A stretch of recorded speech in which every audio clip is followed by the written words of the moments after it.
Police અને કોર્પોરેશનની ટુકડીઓ ફરીને દબાણો દૂર કરવાની સૂચના આપશે। 23 તારીખ એટલે કે સોમવારના રોજ રાજકોટમાં મેગા ડિમોલિશન થવા જઈ રહી છે। મારી પાછળના દ્રશ્ય જોઈ રહ્યો કે રાજકોટનો જે કહેવાય જંગલેશ્વર વિસ્તાર છે, જેમાં કહેવાય કે રાજકોટ મહાનગરપાલિકા દ્વારા જે ટીપી રોડ જે 15 નંબરની જે 6 નંબરની જે ટીપી છે તેને 15 મીટર રોડ છે તે પહોળો કરવા માટે ક્યાંક ને ક્યાંક ડિમોલેશનની કામગીરી હાથ ધરવામાં આવી છે।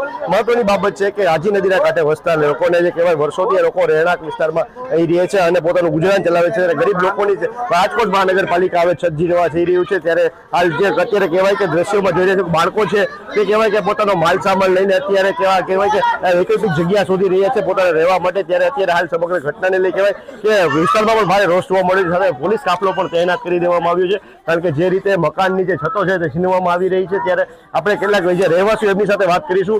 કાકા, કેટલા વર્ષથી તમે રહો છો અને હવે સરકાર છત છીનવે છે તમારી, કેવું લાગે છે, કેવું દુઃખ થાય છે? 35 વર્ષથી અમે 35 વર્ષ થઈ ગયા અહીંયા રહી છીએ। અત્યારે આ લોકો કહે કે અમે તમારા મકાનમાં વાહન આપી, મજૂર આપી, તો વૈકલ્પિક જગ્યા તો આપણે સામાન લઈને નાખવો ક્યાં, અમારે જવું ક્યાં? અત્યારે એક તો અમારો રમજાન મહિનો હાલે, જગ્યા તો આપવી પડે ને, જાય ક્યાં? કહેવાય કે આ જે વિસ્તાર છે તે સ્લમ વિસ્તાર છે, હિન્દુ અને મુસ્લિમ બંને કોમ્યુનિટીના લોકો અહીં રહે છે। વર્ષોથી તમે અહીં ગુજરાન પેટીઓ રડો છો, તમારું છત છે, તો હવે છત આ છીનવે છે તો સામે વૈકલ્પિક જગ્યા આપી છે કે આપી જ નથી? કાંઈ કોઈને કાંઈ આપ્યું જ નથી। આ સામાન બરાબર રાતે નિશાળમાં જઈએ, કોઈ જાતની જગ્યા નથી, કા ફૂટપાથી પર જવાનું ક્યાં? અત્યારે વૈકલ્પિક જગ્યા તો આપવી પડે ને, ગમે ત્યાં ગરીબ માણસો જાય ક્યાં? મજૂરી કરીને ગુજરાન ચલાવતા હોય, જાય ક્યાં? કહેવાય કે મજૂરી કરીને ગુજરાન ચલાવે છે, સાથે બે જ દિવસની હવે નોટિસ છે। 2 દિવસમાં કહેવાય કે સોમવારના 23 તારીખના રોજ આ મકાન જે પાસે કેટલા લોકો બે ઘર વિહોણા થશે આમાં? આ લાગત નદી કાંઠો આખો બે ઘર થઈ જાય ને, અને કોઈ પાસે જગ્યા જ નથી, જાય જ ક્યાં? અને કોઈ એવા સદ્ધર નથી કે મકાન લઈ આવે કે પાછું આ બાજુ સંતાડવા લે તો ક્યાંય કોઈ મકાન આપે એમ નથી। કાકા, મેયર છે, રાજકોટના મેયર છે નૈનાબેન પીટડિયા, તેના પતિ દ્વારા સૂચિતમાં બાંધકામ કરી ઊભું કરી દેવામાં આવ્યું હતું, તેને ખાલી તંત્રએ નોટિસ જ પાઠવી, હજી સુધી પાડ્યું નથી। ગરીબ લોકોને કહેવાય કે છત છીનવે છે, તો નથી લાગતું કે કંઈકને ગોળ ને ખોડની નીતિ સરકાર કરી રહી છે? ગરીબ માણસો ઉપર જ અત્યાચાર છે, બાકી મોટા માણસોને ક્યાં કઈ નડે જ છે? ગરીબ માણસો ઉપર જ અત્યાચાર થાય છે બધું, મોટાને કઈ નડતું જ નથી। આપણે મહિલા છે જે બાળક સાથે છે તેમની સાથે વાત કરીશું। બેન, તમે કેટલા વર્ષોથી રહો છો અને હવે તમારી છત છીનવાઈ રહી છે, તંત્રને તમે શું અપીલ કરશો?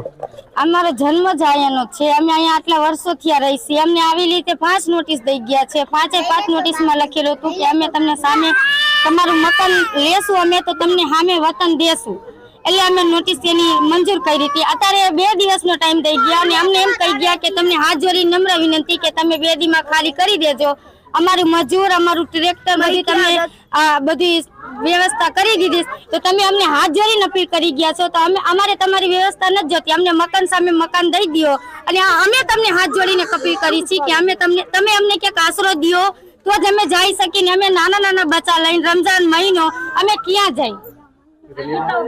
તો આ હતા જંગલેશ્વરના રહેવાસીઓ, જેમને ખાસ ઇન્ડિયન સાથે વાત કરતા જણાવ્યું છે કે જે રીતે રમજાન મહિનો ચાલી રહ્યો છે, ત્યારે ક્યાંક આ રમજાન મહિનામાં ક્યાંક ને ક્યાંક કહેવાય કે લોકોને જે કહેવાય રાજકોટ મહાનગરપાલિકા તંત્ર જે કહેવાય કે છત છે ત્યાં છીનવી રહી છે અને કહેવાય કે ઘર વિહોણા કરી રહ્યું છે। ત્યારે વૈકલ્પિક જગ્યા સામે આપે તેવી હાલ વિસ્તારવાસીઓ માંગ કરી રહ્યા છે, અને જો વૈકલ્પિક જગ્યા હાલ રાજકોટ મહાનગરપાલિકા દ્વારા આ બાબતે કોઈ નિર્ણય લેવામાં નથી આવ્યો, ત્યારે હવે જોવું રહ્યું કે જે રાજી નદીના કાંઠે જે જંગલેશ્વર સહિતના વિસ્તારમાં વસતા લોકો છે તેને ઘર વિહોણા સરકાર કરે છે તો સામે વૈકલ્પિક જગ્યા આપે છે કે પછી તેમને કહેવાય કે ખુલ્લા આસમાન નીચે પોતાનો સહારો લેવો પડશે?